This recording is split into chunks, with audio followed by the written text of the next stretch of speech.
வணக்கம். அதிரடியின் இன்றைய பிரதான செய்திகள். முதலில் தலைப்புச் செய்திகள். யாழ்ப்பாணத்தில் குறிவைக்கப்படும் வெளிநாட்டவர்களின் வீடுகள். போலீசாரின் ரகசிய நடவடிக்கையில் திடீரென சுற்றி வளைக்கப்பட்ட இருவர். அம்பலமான தகவல். மனைவியின் ஆசைக்காக கணவர் செய்த மோசமான செயல். விசாரணையில் அம்பலமான திடுக்கிடும் உண்மைகள். திடீரென சுற்றி வளைத்த போலீசார். யாழ்ப்பாண மக்களை அவதானம். கள்ள உறுதிகளோடு சுற்றி வரும் கும்பல். வெளியான எச்சரிக்கை. வங்கிகளுக்கு வரும் பெருந்தொகை பணம். மக்களுக்கு வெளியான மகிழ்ச்சி தகவல். அரசாங்கம் வெளியிட்டுள்ள உடனடி அறிவிப்பு.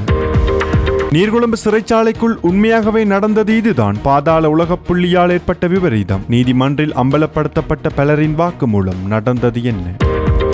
தமிழீழ விடுதலை புலிகள் எதற்கும் அஞ்சியதில்லை. முன்னாள் போலீஸ் மா அதிபர் குறிப்பிட்ட சில கருத்துக்கள். சுட்டிக்காட்டப்பட்ட முக்கிய விடயங்கள். சர்வதேச பிடியாணையிலிருந்து தப்பித்து நாட்டிற்குள் மாஃபியா திட்டங்களை தீட்டும் பாதாள உலக புள்ளி யார் தெரியுமா? அம்பலமான திடுக்கிடும் தகவல்கள். நாட்டில் திடீரென சுற்றி வளைக்கப்பட்டு கைது செய்யப்பட்ட திசநாயக்காவின் சகோதரர்கள். அம்பலமான ஊழல். பரவலாக பாயும் விசாரணை. வசமாக சிக்கிய இசாரா சவ்வந்தி. நீதிமன்றம் பிறப்பித்த அவசர உத்தரவு. எடுக்கப்பட்டுள்ள நடவடிக்கை. ராஜபக்ச தரப்பின் முக்கிய புள்ளிக்கு உடலில் ஏற்பட்டுள்ள கொடிய நோய். உடல்நலக் குறைவை காரணம் காட்டி ஓடி ஒளிந்த பசில் ராஜபக்ச. எங்களுக்கு ஒரு விடயம் தெரியும். காப்பாற்ற துடிக்கும் மஹிந்த தரப்பு. அம்பலமான தகவல். தொடர்பான விரிவான செய்திகள். விரிவான செய்திகளுக்கு செல்ல முன்னர் இது போன்ற செய்திகளை உடனுக்குடன் அறிந்து கொள்ள எமது அதிரடி சேனலை சப்ஸ்கிரைப் செய்து கொள்ளுங்கள். யாழ்ப்பாணம் காரைநகரில் வெளிநாட்டிலிருந்து வருகை தந்தோரின் வீடுகளை இலக்கு வைத்து இடம்பெற்ற திருட்டு சம்பவங்களுடன் தொடர்புடைய 2 இளைஞர்கள் கைது செய்யப்பட்டுள்ளதாக காவல்துறையினர் தெரிவித்துள்ளனர். சந்தேக நபர்கள் நேற்று யாழ்ப்பாண மாவட்ட குற்றத்தடுப்பு பிரிவு அதிகாரிகளால் கைது செய்யப்பட்டுள்ளனர். திருட்டுக்குள்ளான வீடுகளில் ஒன்றிலிருந்து 1600 கனேடிய டாலர், 1 சோடி காப்பு மற்றும் கடவுச்சீட்டு ஆகியவை களவாடப்பட்டிருந்தன. மற்றொரு வீட்டிலிருந்து 400 யூரோ மற்றும் 1 லட்சம் ரூபாய் பணம் திருடப்பட்டிருந்ததாக தெரிவிக்கப்பட்டுள்ளது. இந்த சம்பவங்கள் தொடர்பில் வீட்டின் உரிமையாளர்கள் அளித்த முறைப்பாடுகளின் அடிப்படையில் யாழ்ப்பாண மாவட்ட குற்றத்தடுப்பு பிரிவு காவல்துறையினர் தீவிர விசாரணைகளை முன்னெடுத்தனர். விசாரணைகளின் அடிப்படையில் காரைநகரை சேர்ந்த 26 மற்றும் 27 வயதுடைய 2 இளைஞர்கள் கைது செய்யப்பட்டுள்ளனர். சந்தேக நபர்களிடமிருந்து திருடப்பட்ட பணம் மற்றும் நகைகளும் காவல்துறையினரால் மீட்கப்பட்டுள்ளதாக தெரிவிக்கப்பட்டுள்ளது. கைது செய்யப்பட்ட இருவரையும் மேலதிக விசாரணைகளின் பின்னர் நீதிமன்றத்தில் முன்னிலைப்படுத்துவதற்கு காவல்துறையினர் நடவடிக்கை மேற்கொண்டு வருகின்றனர். யாழ்ப்பாணத்தில் போலி ஆவணங்களை பயன்படுத்தி தனியார் காணிகளை சட்டவிரோதமாக கையகப்படுத்த முயற்சிக்கும் கும்பல் தொடர்பில் போலீசில் முறைப்பாடுகள் பதிவு செய்யப்பட்டுள்ளதாக தெரிவிக்கப்படுகின்றது. யாழ்ப்பாணம் திருநெல்வேலி பகுதியில் பலாலி வீதியை அண்மித்துள்ள வெற்று காணி ஒன்றை கையகப்படுத்தும் நோக்கில் கும்பல் ஒன்று எல்லை தூண்களை நாட்டும் நடவடிக்கையில் ஈடுபட்டுள்ளதாக கூறப்படுகின்றது.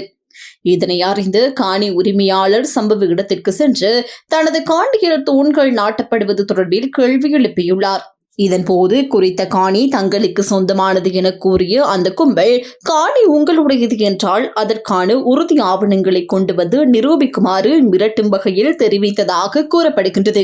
மேலும் காணிக்கான ஆவணங்களை காண்பிக்குமாறு உரிமையாளர் கோரிய போது அவற்றை காண்பிக்க வேண்டிய அவசியம் இல்லை எனவும் அவர்கள் தெரிவித்துள்ளனர். இதனையடுத்து காணி உரிமையாளர் போலீசில் முறைப்பாடு செய்வதாக கூறி கோப்பாய் போலீஸ் நிலையத்தில் முறைப்பாடு பதிவு செய்துள்ளார். அதனைத் தொடர்ந்து குறித்த கும்பல் காணியிலிருந்து வெளியேறி சென்றுள்ளதாக தெரிவிக்கப்படுகின்றது. இதேவேளை சில தினங்களுக்கு முன்னரும் திருநெல்வேலி பகுதியில் மற்றொரு வெற்று காணியில் எல்லை தூண்களை நாட்டும் முயற்சியில் இதே கும்பல் ஈடுபட்டதாக கூறப்படுகின்றது. அப்போது காணி உரிமையாளர் சென்று விசாரித்த போது அவரையும் மிரட்டியுள்ளதாக தெரிவிக்கப்படுகின்றது. காணி உரிமையாளர் போலீசாரை தொடர்பு கொள்ள முயன்ற நிலையில் குறித்த கும்பல் அங்கிருந்து வெளியேறி சென்றுள்ளது. இந்த சம்பவங்கள் தொடர்பில் போலீசார் விசாரணைகளை முன்னெடுத்து வருகின்றனர். அத்துடன் வெற்று காணிகளை இலக்கு வைத்து செயற்படும் இவ்வாறான கும்பல்கள் தொடர்பில் பொதுமக்கள் மிகுந்த அவதானத்துடன் இருக்குமாறும் போலீசார் அறிவுறுத்தியுள்ளனர். சர்வதேச பாடசாலை ஒன்றில் ஆசிரியையாக பணியாற்றும் தனது 25 வயதுடைய மனைவியை சட்டத்திறனியாக்குவதற்கு தேவையான பணத்தை திருடுவதற்காக போதைப் பொருள் விற்பனையில் ஈடுபட்டதாக கூறப்படும் கணவர் ஒருவர் கைது செய்யப்பட்டுள்ளார். கொழும்பு மாதம்பட்டி பகுதியில் இடம்பெற்ற இந்த கைது நடவடிக்கையில் குறித்த கணவரும் அவரது ஆசிரியை மனைவியும் சுமார் 2 கோடி ரூபாய் பெறுமதியான ஐஸ் போதைப் பொருளுடன் கைது செய்யப்பட்டுள்ளதாக மாதம்பட்டிய போலீசார் தெரிவித்துள்ளனர். கைது செய்யப்பட்ட கணவரிடமிருந்து 1 கிலோகிராம் 6 கிராம் மற்றும் 350 மில்லிகிராம் ஐஸ் போதைப் பொருளும், அவரது மனைவியிடமிருந்து 149 கிராம் மற்றும் 150 மில்லிகிராம் ஐஸ் போதைப் பொருளும் கைப்பற்றப்பட்டுள்ளதாக போலீசார் தெரிவித்துள்ளனர். வேன் ஒன்றின் மூலம் மாதம்பட்டிய பகுதியில் போதைப்பொருள் விநியோக நடவடிக்கைகள் இடம்பெறுவதாக மாதம்பட்டிய போலீஸ் நிலைய பொறுப்பதிகாரி போலீஸ் பரிசோதகர் நளின் ஸ்ரீயந்தவுக்கு கிடைத்த ரகசிய தகவலின் அடிப்படையில் இந்த கைது நடவடிக்கை மேற்கொள்ளப்பட்டுள்ளது. இதன்படி மாதம்பட்டிய பகுதியில் உள்ள மதஸ்தலம் ஒன்றுக்கு அருகில் வைத்து சந்தேக நபர்களான தம்பதியினர் கைது செய்யப்பட்டுள்ளனர். அவர்கள் பயணித்த வேனை சோதனை செய்த போது அதற்குள் மறைத்து வைக்கப்பட்டிருந்த ஐஸ் போதைப் பொருள் கைப்பற்றப்பட்டதாக போலீசார் தெரிவித்துள்ளனர். மேலும் சந்தேக நபர்களிடம் மேற்கொள்ளப்பட்ட விசாரணைகளின் போது குறித்த போதைப் பொருள் வத்தலை பகுதியில் இருந்து கொண்டுவரப்பட்டதாக அவர்கள் தெரிவித்துள்ளதாகவும் போலீசார் குறிப்பிட்டுள்ளனர். சம்பவம் தொடர்பான மேலதிக விசாரணைகளை மாதம்பட்டிய போலீசார் முன்னெடுத்து வருகின்றனர். அஸ்வசும நலன்புரி நன்மைகள் திட்டத்தின் ஜூலை மாதத்திற்கான கொடுப்பனவு இன்று பயனாளிகளின் வங்கிக் கணக்குகளில் வரவு வைக்கப்படும் என நலன்புரி நன்மைகள் சபை அறிவித்துள்ளது. இதற்கமைய முதல் கட்டத்தின் கீழ் 10,12,812 பயனாளி குடும்பங்களின் வங்கிக் கணக்குகளில் 9.36 பில்லியன் ரூபாய் பணம் இன்று வைப்பு செய்யப்பட உள்ளது. அதேவேளை 2ஆம் கட்டத்தின் கீழ் பயனாளிகளின் வங்கிக் கணக்குகளில் 2.47 பில்லியன் ரூபாய் பணமும் இன்று வரவு வைக்கப்படும் என நலன்புரி நன்மைகள் சபை தெரிவித்துள்ளது. இதன்படி 2 கட்டங்களையும் சேர்த்து மொத்தமாக 12,24,459 குடும்பங்களுக்கு 11.83 பில்லியன் ரூபாய் அஸ்வசும கொடுப்பனவாக வழங்கப்பட உள்ளது. அஸ்வசும நலன்புரி நன்மைகள் திட்டத்தின் கீழ் வழங்கப்படும் இந்த மாதாந்த கொடுப்பனவுகள் உரிய பயனாளிகளின் வங்கிக் கணக்குகளிலேயே நேரடியாக செலுத்தப்படுகின்றமை குறிப்பிடத்தக்கது. தமிழீழ விடுதலை புலிகள் அமைப்பு யுத்தத்திற்கு ஒருபோதும் பயப்படவில்லை என முன்னாள் சிரேஷ்ட போலீஸ் மா அதிபர் பிரியந்த ஜெயக்கொடி தெரிவித்துள்ளார். அவர்களிடம் போதுமான யுத்த பலம் இருந்ததால் அவர்கள் அதிக நம்பிக்கையுடன் செயற்பட்டனர் எனவும், ஆனால் அமைதி முயற்சிகளையே தங்களது பலவீனமான காலங்களில் பயன்படுத்திக் கொண்டனர் எனவும் அவர் குறிப்பிட்டுள்ளார். இணைய ஊடகம் ஒன்றுக்கு வழங்கிய நேர்காணலில் கருத்து வெளியிட்ட அவர், விடுதலை புலிகள் அமைப்பு தனது செயற்பாடுகளில் மிகவும் திட்டமிட்டும் தந்திரமாகவும் செயல்பட்டதாக தெரிவித்துள்ளார். தனது தனிப்பட்ட கருத்துப்படி விடுதலை புலிகள் அமைப்பின் முக்கியமான தவறுகள் மிகவும் குறைவாகவே இருந்ததாகவும் அவர் கூறியுள்ளார். அதில் மிகப்பெரிய தவறாக 2005ஆம் ஆண்டு ஜனாதிபதி தேர்தலில் ரணில் விக்ரமசிங்கவை தோற்கடித்து மஹிந்த ராஜபக்ச ஜனாதிபதியாக வருவதற்கு காரணமாக அமைந்தமை குறிப்பிடத்தக்கது எனவும் அவர் தெரிவித்துள்ளார். அதேபோன்று இந்திய முன்னாள் பிரதமர் ராஜீவ் காந்தி படுகொலை செய்யப்பட்ட சம்பவமும் விடுதலை புலிகள் அமைப்பு செய்த மிகப்பெரிய தவறுகளில் ஒன்றாகும் என அவர் குறிப்பிட்டுள்ளார். மேலும் முன்னாள் ஜனாதிபதி ரணசிங்க பிரேமதாசவுடனான சமாதான பேச்சுவார்த்தைகளின் போதும் விடுதலை புலிகள் தங்களது வழக்கமான உத்திகளை பயன்படுத்தியதாக அவர் தெரிவித்துள்ளார். இந்திய அமைதிப்படை இலங்கையிலிருந்து வெளியேறிய பின்னர் பிரேமதாச அரசாங்கத்துடன் சமாதான பேச்சுவார்த்தைக்கு வருவதாக தெரிவித்த அவர்கள் அதே காலப்பகுதியில் ஆயுதங்கள் மற்றும் தொலைத்தொடர்பு உபகரணங்களை பெற்றுக் கொண்டதாக ஒரு கருத்து நிலவுவதாகவும் அவர் கூறியுள்ளார். விடுதலை புலிகள் அமைப்பு பலவீனமான ஒவ்வொரு சந்தர்ப்பத்திலும் சமாதான முயற்சிகளை முன்னெடுத்து மீண்டும் தங்களை பலப்படுத்திக் கொண்டதாகவும் பிரியந்த ஜெயக்கொடி தெரிவித்துள்ளார். 2009ஆம் ஆண்டிலும் இதே போன்ற முயற்சிகள் மேற்கொள்ளப்பட்டதாகவும், ஆனால் அந்த முயற்சி வெற்றியடையவில்லை எனவும் அவர் குறிப்பிட்டுள்ளார். மேலும் ரணில் விக்ரமசிங்கவுடனான சமாதான முயற்சிகளிலும் விடுதலை புலிகள் ஏமாற்றியதாகவும், அது தொடர்பான தகவல்கள் முன்னாள் பாதுகாப்பு செயலாளர் ஓஸ்டின் பெர்னாண்டோ எழுதியுள்ள நூலில் விரிவாக குறிப்பிடப்பட்டுள்ளதாகவும் அவர் தெரிவித்துள்ளார்.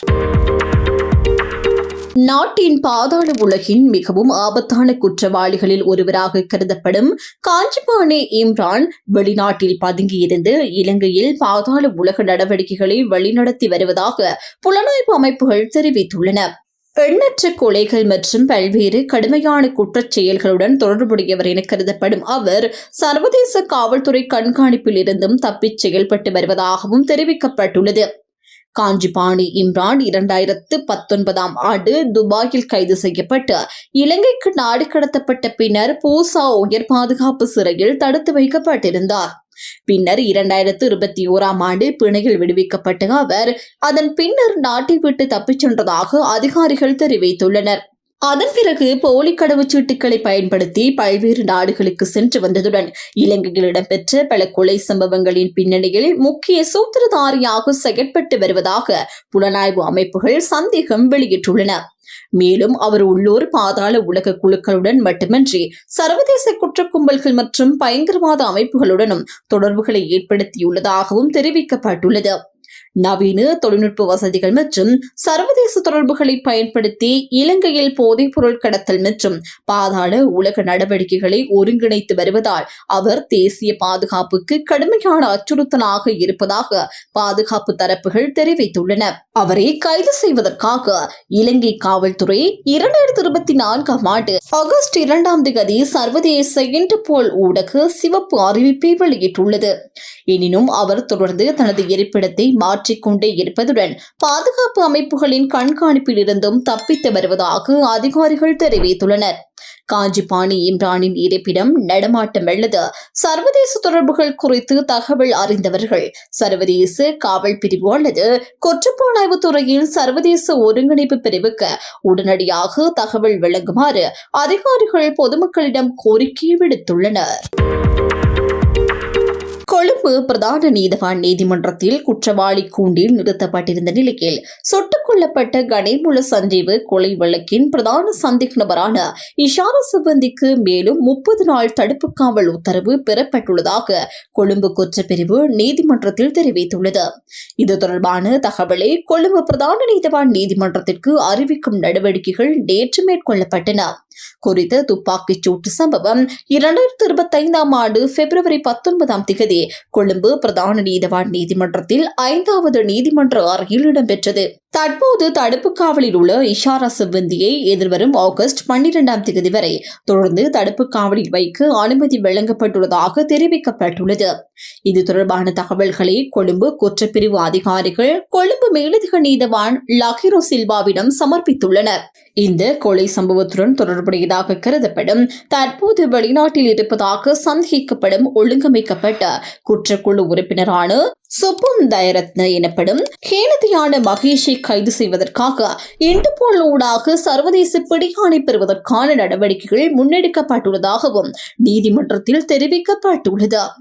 இதன்படி விசாரணைகளின் தற்போதைய முன்னேற்றம் குறித்து நீதிமன்றத்திற்கு தொடர்ந்து அறிக்கை சமர்ப்பிக்குமாறு கொழும்பு குற்றப்பிரிவுக்கு நீதவான் உத்தரவிட்டுள்ளார். நீர்கொழும்பு சிறைச்சாலைக்குள் அண்மையில் இடம்பெற்ற கொடூரமான வன்முறை சம்பவத்திற்கு காரணமாக கத்துவெள்ளகம சுரேஷ் என்ற கைதியின் கோரிக்கை நிராகரிக்கப்பட்ட சம்பவம் இருந்திருக்கலாம் என நீதிமன்றத்தில் தகவல் வெளியிடப்பட்டுள்ளது. குற்றப்புலனாய்வு திணைக்களம் நீதிமன்றத்தில் சமர்ப்பித்துள்ள தகவல்களின்படி கடந்த ஜூலை 5 நீர்கொழும்பு சிறைச்சாலையில் A1 வாட்டில் இருந்த கத்துவெள்ளகம சுரேஷ் என்ற கைதி உடற்பயிற்சிக்காக வழங்கப்படும் 30 நிமிடங்களை கூட கூடுதல் நேரம் வழங்குமாறு கோரியுள்ளார். ஆனால் அந்த கோரிக்கை நிராகரிக்கப்பட்டதாக தெரிவிக்கப்படுகின்றது. இதனால் ஆத்திரமடைந்த அவர் சிறைச்சாலை அதிகாரியை திட்டி மிரட்டியதாகவும் கூறப்பட்டுள்ளது. அதன் மறுநாள் காலை A2 வாட்டில் இருந்த கைதிகள் மீது அவர் தாக்குதல் நடத்தியதாக விசாரணைகளில் தெரிய வந்துள்ளது. இந்த தாக்குதலே பின்னர் சிறைச்சாலைக்குள் வன்முறை பரவுவதற்கு காரணமாக அமைந்திருக்கலாம் என குற்றப்புலனாய்வு திணைக்களம் நீதிமன்றத்தில் தெரிவித்துள்ளது. இதன் பின்னர் கைதிகள் சிறைச்சாலையின் மருந்தகம் மற்றும் நிர்வாக கட்டிடம் உள்ளிட்ட பகுதிகளை சேதப்படுத்தியுள்ளனர். நிலைமையை கட்டுப்படுத்த முடியாத காரணத்தால் சிறைச்சாலை அதிகாரிகள் காவல்துறையின் உதவியை நாடியதாகவும் தெரிவிக்கப்பட்டுள்ளது. இதையடுத்து கொழும்பிலிருந்து சிறைச்சாலை அவசரகால அதிரடிப்படையினர் அழைக்கப்பட்டனர். அவர்கள் அங்கு சென்றபோது கைதிகள் சிறைச்சாலையின் கூரைகள் மீது ஏறி வன்முறையில் ஈடுபட்டதாக தெரிவிக்கப்பட்டுள்ளது. மறுநாள் காலை கைதிகளுக்கு உணவு வழங்க சென்ற அதிகாரிகள் மீது கைதிகள் கற்கள், மரத்தடிகள் மற்றும் இரும்பு கம்பிகளை பயன்படுத்தி தாக்குதல் நடத்தியதாகவும் கூறப்பட்டுள்ளது. இந்த தாக்குதலால் நீர்கொழும்பு சிறைச்சாலை அதிகாரிகள் அங்கிருந்து வெளியேறிய நிலையில் கொழும்பிலிருந்து சென்ற அதிகாரிகள் சிலர் சிறைச்சாலைக்குள் சிக்கிக் கொண்டதாகவும் நீதிமன்றத்தில் தெரிவிக்கப்பட்டுள்ளது. அத்துடன் கைதிகள் சிறைச்சாலையின் ஆயுத களஞ்சியத்தின் ஒரு பகுதியை தங்கள் கட்டுப்பாட்டுக்குள் கொண்டு வந்து அதிகாரிகளை நோக்கி துப்பாக்கிகளையும் நீட்டியதாக தெரிவிக்கப்பட்டுள்ளது. இதையடுத்து விசேட அதிரடிப்படையின் கண்ணீர் புகை குண்டுகளை பயன்படுத்தி நிலைமையை கட்டுப்படுத்த முயன்றனர். ஆனால் அது பயனளிக்காததால் முதலில் வானை நோக்கி எச்சரிக்கை துப்பாக்கிச் சூடு நடத்தப்பட்டது. அதன் பின்னரும் நிலைமை கட்டுக்குள் வராததால் சிறையின் நுழைவாயில் பகுதியின் ஊடாக துப்பாக்கிச் சூடு நடத்தி உள்ளே சிக்கியிருந்து அதிகாரிகள் மீட்கப்பட்டதாக தெரிவிக்கப்பட்டுள்ளது. சம்பவத்திற்கு பின்னர் சிறைச்சாலைக்குள் இருந்து ஒரு F-58 ரக துப்பாக்கி, ஒரு மேகசின் மற்றும் பயன்படுத்தப்பட்ட 271 தோட்டாக்கள் மீட்கப்பட்டுள்ளன. மேலும் அதிகாரிகளுக்கு வழங்கப்பட்டிருந்த 60 துப்பாக்கிகளும் தடயவியல் பரிசோதனைக்காக கைப்பற்றப்பட்டுள்ளதாக நீதிமன்றத்தில் தெரிவிக்கப்பட்டுள்ளது. இதற்கிடையில் சிறைச்சாலையின் கண்காணிப்பு கேமரா பதிவுகள் மொரட்டுவை பல்கலைக்கழகத்தின் கணினி தடயவியல் ஆய்வகத்திற்கு அனுப்பி ஆய்வு செய்யப்பட உள்ளதாகவும் அறிவிக்கப்பட்டுள்ளது. இந்த சம்பவம் தொடர்பான விசாரணைகளுக்காக 40 குற்றப்புலனாய்வு திணைக்கள அதிகாரிகள் அடங்கிய 3 விசாரணை குழுக்கள் நியமிக்கப்பட்டுள்ளன. இதுவரை 136 சிறைச்சாலை அதிகாரிகள், 141 கைதிகள் மற்றும் 9 விசேட அதிரடிப்படை அதிகாரிகளிடம் வாக்குமூலங்கள் பதிவு செய்யப்பட்டுள்ளதாகவும் தெரிவிக்கப்பட்டுள்ளது. இந்த சம்பவம் தொடர்பாக கொலை குற்றம், துப்பாக்கிகள் கட்டளை சட்டம் மற்றும் பொதுச்சொத்து சட்டம் ஆகியவற்றின் கீழ் விசாரணைகள் தொடர்ந்து முன்னெடுக்கப்பட்டு வருகின்றன. இந்நிலையில் நீர்கொழும்பு சிறைச்சாலையில் இருந்த அனைத்து கைதிகளின் முழுமையான அறிக்கையையும் நீதிமன்றத்தில் சமர்ப்பிக்குமாறு சிறைச்சாலைகள் ஆணையாளர் நாயகத்திற்கு நீர்கொழும்பு நீதவான் ஷாலினி பெரேரா உத்தரவிட்டுள்ளார். அத்துடன் தற்போது ஏனைய சிறைச்சாலைகளுக்கு மாற்றப்பட்டுள்ள கைதிகளிடமிருந்து வாக்குமூலங்களை பதிவு செய்யுமாறு குற்றப்புலனாய்வு திணைக்களத்திற்கும் நீதிமன்றம் உத்தரவிட்டுள்ளது. முன்னாள் அமைச்சர் S.B. திசாநாயக்கவின் சகோதரரும் முன்னாள் மாகாண சபை உறுப்பினருமான ஜெயலத் பண்டார திசாநாயக்க மத்திய குற்றப்புலனாய்வு பணியகத்தால் கைது செய்யப்பட்டுள்ளார். மதுபான உரிமம் பெற்றுத்தருமாறு வாக்குறுதியளித்து 27.5 மில்லியன் ரூபாய் மோசடி செய்ததாக கூறப்படும் குற்றச்சாட்டின் பேரில் அவர் கைது செய்யப்பட்டுள்ளதாக தெரிவிக்கப்பட்டுள்ளது. விசாரணைகளின்படி 2024ஆம் ஆண்டு மதுபான உரிமம் பெற்றுத் தருவதாக உறுதியளித்த முறைப்பாட்டாளர் ஒருவரிடமிருந்து 27.5 மில்லியன் ரூபாயை பெற்றுக் கொண்டதாகவும் பின்னர் அதற்கான ஏற்பாடுகளை மேற்கொள்ள தவறியதாகவும் குற்றம் சுமத்தப்பட்டுள்ளது. இந்த முறைப்பாட்டை தொடர்ந்து மேற்கொள்ளப்பட்ட விசாரணைகளின் அடிப்படையில் மத்திய குற்றப்புலனாய்வு பணியக அதிகாரிகள் சந்தேக நபரை கைது செய்துள்ளனர். இந்த சம்பவம் தொடர்பான மேலதிக விசாரணைகளை காவல்துறையினர் தொடர்ந்து முன்னெடுத்து வருகின்றனர். முன்னாள் நிதியமைச்சர் பசில் ராஜபக்ச உடல்நலக் குறைவால் பாதிக்கப்பட்டுள்ளதாக மட்டுமே தற்போது தமக்கு தகவல் கிடைத்துள்ளதாக ஸ்ரீலங்கா பொதுஜன பெரமுனவின் முன்னாள் நாடாளுமன்ற உறுப்பினர் ஜகத்குமார் தெரிவித்துள்ளார். பொதுஜன பெரமுன கட்சியின் தலைமையகத்தில் நேற்று நடைபெற்ற ஊடகவியலாளர் சந்திப்பில் கருத்து தெரிவித்த போதே அவர் இதனை குறிப்பிட்டுள்ளார். இதன்போது வெளிநாட்டில் தங்கியுள்ள பசில் ராஜபக்ச நீதிமன்றத்தில் முன்னிலையாவதற்காக மீண்டும் இலங்கைக்கு வருவாரா என ஊடகவியலாளர்கள் கேள்வி எழுப்பினர். இதற்கு பதிலளித்த ஜகத்குமார், பசில் ராஜபக்ச நாட்டுக்கு திரும்புவது தொடர்பில் அவரிடமே கேட்க வேண்டும். எனினும் உரிய நேரத்தில் அவர் இந்த விடயங்களில் தலையிடுவார் என தெரிவித்தார். யாரும் நீதிமன்ற நடவடிக்கைகளை தவிர்க்கவில்லை என்றும் நீதிமன்றத்தை புறக்கணிக்க எந்த முயற்சியும் மேற்கொள்ளப்படவில்லை என்றும் அவர் குறிப்பிட்டார். பசில் ராஜபக்ச சரியான நேரத்தில் நீதிமன்றத்தில் முன்னிலையாகுவார் எனவும் ஜகத்குமார் தெரிவித்துள்ளார். மேலும் பசில் ராஜபக்ச நோயொன்றினால் பாதிக்கப்பட்டுள்ளார் என்பது மட்டுமே தமக்கு தெரியும் எனவும் அவர் எந்த நோயினால் பாதிக்கப்பட்டுள்ளார் என்பது தொடர்பான தகவல்கள் தமக்கு தெரியாது எனவும் அவர் கூறினார். அதேவேளை பசில் ராஜபக்ச உடல்நலக் குறைவால் பாதிக்கப்பட்டுள்ளதாக கட்சிக்கும் தெரியும் என்றும் இது தொடர்பான தகவல்கள் ஏற்கனவே நீதிமன்றத்தில் சமர்ப்பிக்கப்பட்டுள்ளதாக தான் நம்புவதாகவும் ஜகத்குமார் தெரிவித்துள்ளார். தாம் இருக்கும் இடத்திற்கும் பசில் ராஜபக்ச இருக்கும் இடத்திற்கும் இடையில் அதிக தூரம் இருப்பதால் அவர் தற்போது எங்கு இருக்கின்றார் அல்லது எந்த நோயால் பாதிக்கப்பட்டுள்ளார் என்பது தொடர்பான முழுமையான தகவல்கள் தமக்கு தெரியாது எனவும் அவர் மேலும் குறிப்பிட்டுள்ளார். இத்துடன் அதிரடியின் இன்றைய பிரதான செய்திகள் நிறைவடைகின்றன. எமது செய்தி தொடர்பான உங்களுடைய கருத்துக்களை மறக்காமல் கமெண்டில் பதிவிடுங்கள்.